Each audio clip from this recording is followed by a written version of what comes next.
പക്ഷെ അന്നത് വാപ്പള മോഡ എല്ലാം കൂടെ എടുത്ത് പറയുമ്പോ അത് നമുക്ക് ചെയ്യത്തില്ല, നമ്മൾ ഒരിക്കലും ചെയ്യത്തില്ല എന്നുള്ളൊരു മൈൻഡില്ല. അത് എനിക്ക് വാപ്പയോട് എനിക്ക് എപ്പോഴും പറയുന്നത്, അപ്പൊ കുറച്ച് ഫ്രണ്ട്ലി ആയിട്ട് പെരുമാറിയിരുന്നെങ്കിൽ ചിലപ്പോ. പറഞ്ഞിട്ടുണ്ട് അങ്ങനെ? ഇല്ല, അങ്ങനെ പറഞ്ഞിട്ടില്ല. ഞാനിപ്പോ വീഡിയോയിലാണ് പറയുന്നത്. കുറച്ചുകൂടെ ഒന്ന് ഫ്രണ്ട്ലി ആയിട്ട് പെരുമാറിയിരുന്നെങ്കിൽ ഞാൻ എപ്പോഴും ആഗ്രഹിക്കുന്നു. ഇപ്പൊ അച്ഛന്മാരൊക്കെ ഒരു പറയുന്ന കാര്യങ്ങളൊക്കെ ശരിയാ, പക്ഷെ ഇവര് ഭയങ്കര ഹാഷായിട്ട് നമ്മളോട് പറഞ്ഞിട്ടുള്ളൂ. ഇവർക്ക് എന്തോ അതായത് സോഫ്റ്റ് ആയിട്ട് പറയുന്നത് ഇവരുടെ ഒരു നേച്ചർ അല്ല രീതിയിൽ. എല്ലാ അച്ഛന്മാരും അങ്ങനെ. എനിക്കും എന്റെ ഫ്രണ്ട്സിന്റെ ഒക്കെ അച്ഛന്മാരും അങ്ങനെയാണ്. എല്ലാവരും ഭയങ്കര മൊടയാ. അപ്പൊ നമുക്ക് അവരെ അനുസരിക്കാൻ തോന്നത്തില്ല, പക്ഷെ അവരിത് മനസ്സിലാക്കത്തുമില്ല. അപ്പൊ എനിക്ക് അപ്പൊ പണ്ട് കുറച്ചുകൂടെ ഫ്രണ്ട്ലി ആയിട്ട് പറഞ്ഞിരുന്നെങ്കിൽ ഞാൻ ചിലപ്പോ അനുസരിച്ചതെന്ന് എനിക്ക് ചിലപ്പോ. ഇത് പറഞ്ഞാലും അപ്പൊ അമ്മച്ചരത്തില്ല. ഫ്രണ്ട്ലി ആയിട്ട് എന്തെങ്കിലും പറഞ്ഞിട്ടുണ്ടോ? ഇല്ല, ഫ്രണ്ട്ലി ആയിട്ട് പറഞ്ഞ സംഭവങ്ങളൊക്കെ കുറവാ. അപ്പൊ രണ്ടുപേരും എന്ത് തൊട്ടിത്തരം കാണിച്ചാലും ഉമ്മടുത്തായിരിക്കുമല്ലോ പോയി പറയണത്. ഉമ്മടുത്ത് പറയാനുള്ള സ്പേസ് ഉണ്ട്. അപ്പ അടുത്ത് പറഞ്ഞു കഴിഞ്ഞാൽ അപ്പ വഴക്ക് പറയും എന്നുള്ളൊരു പേടി കൊണ്ട് പറയത്തില്ല. കൂടുതൽ ഫ്രണ്ട്ലി ഉമ്മടുത്തായിരുന്നു. ഓക്കെ. ഇപ്പൊ നമ്മള് നേരത്തെ പേരിന്റെ കാര്യം പറഞ്ഞോണ്ട് ചോദിക്കുക, ചേച്ചിക്ക് ബോയ് ഫ്രണ്ട് ഉണ്ടെന്ന് ചേച്ചി എല്ലാ ഇന്റർവ്യൂലും പറയുന്നുണ്ട്. അപ്പൊ എന്നാണ് കല്യാണ പ്ലാനൊക്കെ ഉണ്ടോ? അതോ നമ്മുടെ ലക്ഷ്മി ചേച്ചി ഇങ്ങനെ നിക്കുന്നുണ്ട് അത് കഴിയാതെ നമുക്ക് പറ്റില്ല എന്നുള്ള ഇതാണോ? അല്ല അല്ല, കല്യാണമൊക്കെ പതുക്കെ ഉള്ളു. അത് സെറ്റ് ആവട്ടെ. ഞാൻ കെട്ടിട്ട് നീ കെട്ടിയാ മതി. അങ്ങനെയൊന്നുമില്ല കേട്ടോ. യൂത്തായി പോയാ കെട്ടുമെന്ന് തോന്നുന്നു, എനിക്ക് തോന്നി. അതിനുമ്പ് എനിക്ക് കെട്ടണമെന്നുണ്ട്. പക്ഷെ ഞങ്ങൾക്ക് അങ്ങനെയൊന്നുമില്ല, ആദ്യമില്ല. ആരാദ്യം പറ്റുന്നോ അവര് കിട്ടും. എനിക്ക് ഉടനെ തന്നെ കെട്ടണമെന്നൊക്കെയാണ്. പക്ഷെ സമയാവട്ടെ. പുള്ളി എന്റെ പാട്ടെന്ന് താല്പര്യം ഉടനെ കെട്ടാൻ താല്പര്യമില്ല. ഓക്കെ, ആ സമയാവട്ടെ. ഭയങ്കര സപ്പോർട്ടാണ് എല്ലാ കാര്യത്തിലൊക്കെ. ലൈക്ക് ചേച്ചി ആഗ്രഹിക്കും, നമുക്കൊരു പാർട്ട്ണർ തന്നെ നമുക്ക് എല്ലാവർക്കും ഒരു ആഗ്രഹം ഉണ്ടാവല്ലോ, ആ രീതിയിലുള്ള ഒരാളില്ലാത്ത പാർട്ട്ണറെ ഞാൻ പ്രേമിക്കാൻ തന്നെ പോകത്തില്ലല്ലോ. അപ്പൊ അത് തന്നെ പ്രസക്തിയില്ല. അതാണ് നമ്മള് പ്രേമെന്ന് വെച്ചാൽ ഒരാളെ സഹിക്കലല്ലോ. അതെ. അപ്പം സപ്പോർട്ട് ചെയ്തില്ലേ അവിടെ നിന്നു, ബന്ധം നിന്നു. അതെ, തീർന്നു. സപ്പോർട്ട് ചെയ്യാറുണ്ടോ എന്ന് ചോദിക്കേണ്ട ആവശ്യമില്ല. ഈ മാസ് കമ്മ്യൂണിക്കേഷൻ എന്ന് പറഞ്ഞ സബ്ജക്ട് എടുത്ത ചേച്ചിക്ക് മീഡിയ ഫീൽഡിലേക്ക് വരാൻ വേണ്ടി തന്നെ അങ്ങനെ ഓർത്തിട്ടാണോ എടുത്തത്, അതോ ആ ഒരു? ഞാൻ പണ്ട് എനിക്ക് ക്യാമറ ഹാൻഡിൽ ചെയ്യാൻ താല്പര്യം ഉണ്ടായിരുന്നു. അപ്പൊ അങ്ങനെയാ ഇതുപോലെ മാസ് കമ്മ്യൂണിക്കേഷൻ ഒക്കെ എടുക്കുന്നത്. പിന്നെ എന്നോട് താല്പര്യമൊക്കെ പോയി. അപ്പൊ അങ്ങനെ എടുത്താ സിനിമ ആയിട്ട് തോന്നുന്നില്ല. പല കാര്യങ്ങളും പഠിക്കാൻ പറ്റിയെന്ന് ഞാൻ വിചാരിക്കുന്നത്. അങ്ങനെ അതാ, ഞാനും വിഷ്വൽ മീഡിയ ആയിരുന്നു. അപ്പൊ നമുക്ക് ഇങ്ങനെ ഓരോ സ്ഥലത്ത് പോകുമ്പോ പഠിച്ച എന്തെങ്കിലും ഒക്കെ ഒരു സാധനങ്ങൾ അവിടെ ഇവിടെ ഒക്കെ ആയിട്ട് ഉണ്ടാവും. അതുകൊണ്ട് ചോദിച്ചാലും ചിലപ്പോ പറയാനും എളുപ്പമായിരിക്കും. ഓക്കെ. ഇപ്പൊ ഉമ്മ സിനിമയില് കുറച്ച് സിനിമകളൊക്കെ ചെയ്തല്ലോ. അപ്പൊ ഉമ്മയുടെ ഒരു എൻട്രി എങ്ങനെയായിരുന്നു സിനിമയിലേക്ക്? ഉമ്മയുടെ ഈ കുമ്പളങ്ങി നൈറ്റ്സില് വെറുതെ ഒരു ഓഡിഷന് പോയതാ. അങ്ങനെ വേറൊരു റോളിനുള്ള ഒരു ഓഡിഷന് പോയതാ. പക്ഷെ ഫഹദിന്റെ അമ്മയായിട്ട് അതിന്റെ ഓഡിഷന് പോയതാ. പക്ഷെ ഇതാണ് കിട്ടിയത്.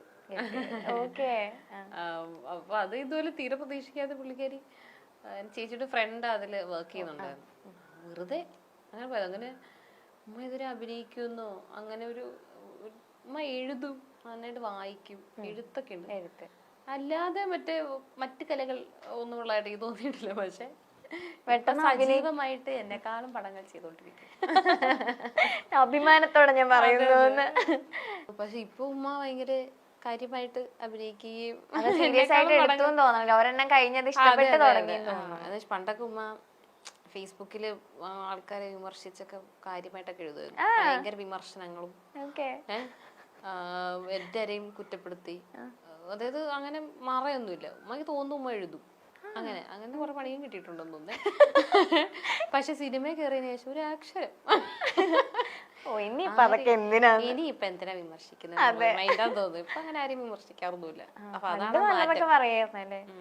നല്ല പറയായിരുന്നു, എല്ലാരും പറയായിരുന്നു. അതെ, സകല ആൾക്കാരെ വിമർശിച്ച കളയും.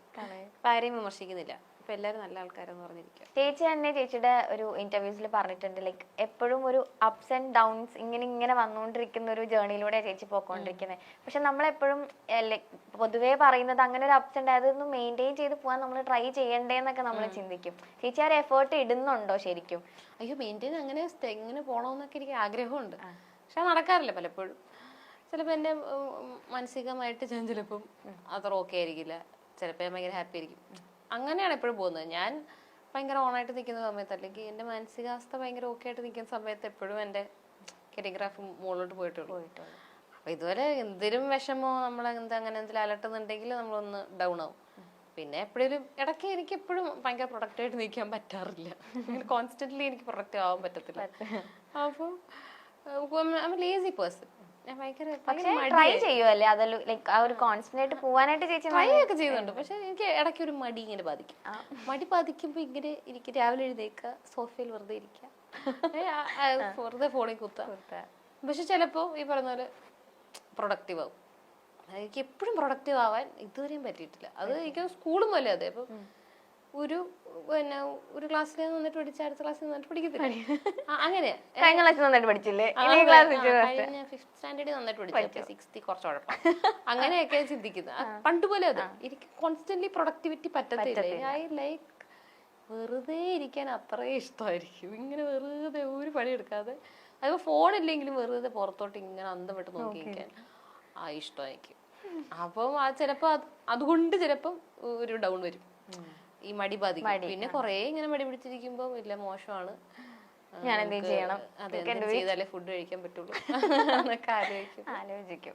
ഓക്കെ. അല്ല ഇപ്പൊ അതുകൊണ്ട് പോസ്റ്റ് അടിക്കാനും വലിയ പ്രശ്നമൊന്നും ഉണ്ടാവില്ലല്ലോ, നമുക്ക് പോസ്റ്റ് എനിക്കൊരു പ്രശ്നമേ. പക്ഷെ ലക്ഷ്മി ചേച്ചിയുടെ കാര്യമൊക്കെ ആലോചിച്ച് നോക്ക്. പാവം നമ്മുടെ ഇതില് 4 മാസമൊക്കെ ഫുൾ വീട്ടിൽ നിന്ന് മാറി സിനിമ ഞാൻ ഇനി പോവാ, ഞാൻ ഇനി കുറച്ച് ദിവസത്തേക്ക് എങ്ങോട്ടെങ്കിലും പോവാന്ന് പറഞ്ഞിട്ടൊക്കെ സെറ്റ് ചെയ്ത് പോയത്. അപ്പൊ അതൊക്കെ വെച്ച് നോക്കുമ്പോ കുറച്ചൊരു അതെ. പിന്നണിയിൽ പ്രവർത്തിക്കുന്ന ആൾക്കാർക്ക് ഇങ്ങനെ കോൺസ്റ്റന്റ് പണിയാണല്ലോ, അതാണ് അവരുടെ പ്രശ്നം. പക്ഷെ പോസ്റ്റ് അടിക്കുന്നത് അത്ര എളുപ്പമുള്ള കാര്യമൊന്നുമല്ല. ശരിയാട്ടോ. കാര്യം വീട്ടിൽ പോസ്റ്റ് അടിച്ചിരിക്കുന്ന പോലെയല്ല, നമ്മൾ സെറ്റിൽ പോസ്റ്റ് അടിച്ചിരിക്കും. സെറ്റിൽ മേക്കപ്പ്, ഹെയർ, കോസ്റ്റ്യൂം ഒക്കെ ചെയ്ത് ഇങ്ങനെ തന്നെ ഇരിക്കണം പോസ്റ്റ് അടിച്ച്. കാര്യം അല്ലെങ്കിൽ അത് കോസ്റ്റ്യൂമിന് പ്രശ്നം പറ്റും. കാര്യം നമ്മൾ എപ്പോഴും പ്രിപ്പയർഡ് ആയിട്ടിരിക്കും. ഇപ്പൊ നമ്മളെ വിളിക്കും. ആൻഡ് എല്ലാ ആക്ടേഴ്സിനും ക്യാരവാനോ ഒരു സുഖമായിട്ട് ഇരിക്കാനുള്ള ഒരു സ്ഥലമോ ഒന്നുമില്ല. അവിടെ നമ്മൾ പോസ്റ്റ് അടിച്ചിരിക്കുക എന്ന് പറയുന്നത് ഭയങ്കര ചൂടുണ്ടാവും. അങ്ങനെ ഫുൾ നല്ലൊരു സെറ്റ് ഒരു സ്ഥലമല്ല എന്നുണ്ടെങ്കിൽ അവിടെയൊക്കെ നമ്മൾ അഡ്ജസ്റ്റ് ഒക്കെ ചെയ്തിരിക്കേണ്ടത്. അവിടെ പോസ്റ്റ് അടിച്ചിരിക്കുക എന്ന് പറയുന്നത് അയ്യോ ഭയങ്കര ബുദ്ധിമുട്ടാ. അപ്പം അത് എനിക്കത് പിന്നണിയില് കോൺസ്റ്റന്റ് ആയിട്ട് പ്രവർത്തിക്കുന്നവരെ പോലെ തന്നെ പാടാണ് പോസ്റ്റ് അടിച്ചിരിക്കുന്നത്. ഇപ്പൊ എന്റെ നിങ്ങൾക്ക് ആക്ടേഴ്സിന് സുഖമല്ലേ, നിങ്ങൾക്ക് വെറുതെ ഇരുന്ന ക്യാരവനൊന്നും എല്ലാവർക്കും ഇല്ല. വളരെ കുറച്ച് ആ മെയിൻ 2-3 ആക്ടേഴ്സിന് കാണും ക്യാരവൻ, അല്ലാതെ ആർക്കാ ക്യാരവൻ. അപ്പൊ നിങ്ങൾക്ക് ആക്ടേഴ്സിന് സുഖമല്ലേ, നിങ്ങൾക്ക് ഇങ്ങനെ വെറുതെ ഷോട്ടിന് വെയിറ്റ് ചെയ്തിരുന്നാ പോരെ, നിങ്ങൾക്ക് എന്ത് പ്രിവിലേജാന്നൊക്കെ ചോദിക്കും.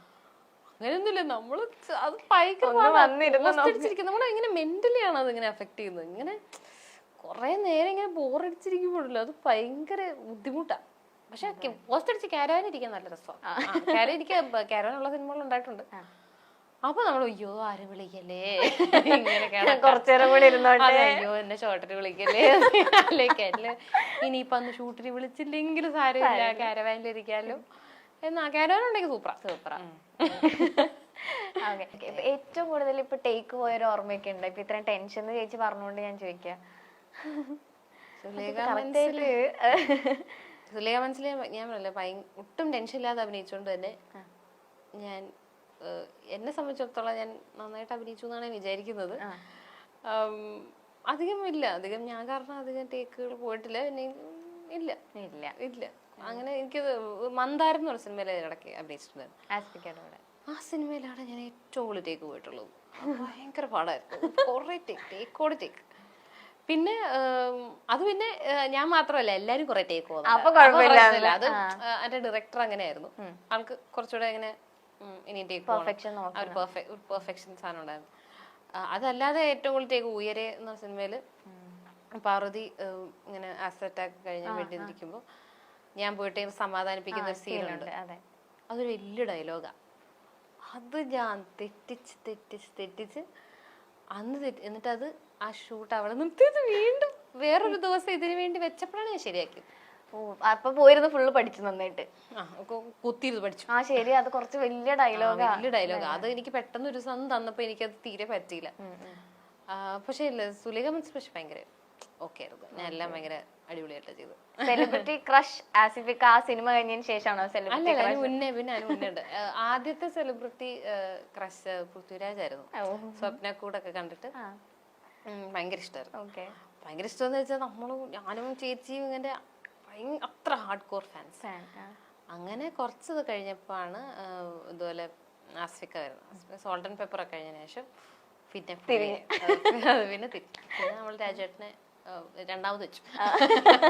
സോറി രാജേട്ടാ, സോറി ആസ്ഫിക്കാണ് കുറച്ചുകൂടെ ഇഷ്ടം. അപ്പൊ പിന്നെ ആസ്ഫിക്ക ഭയങ്കര ഫാനാണ്. പിന്നെ ആസ്ഫിക്ക കല്യാണം കഴിച്ചതോടുകൂടി സങ്കടമായിപ്പോയി. പറഞ്ഞു ആസ്ഫിക്കടുത്ത് പറഞ്ഞു, ഞാൻ പറഞ്ഞിട്ടുണ്ട്. നിങ്ങൾ ഭയങ്കര ഫാനായിരുന്നു, കല്യാണം കഴിച്ചപ്പോ സങ്കടമായിപ്പോയി. ഭയങ്കര സങ്കടമായിരുന്നു എനിക്കത്. ഭയങ്കര സങ്കടമായിരുന്നു കല്യാണം കഴിച്ച ദിവസം.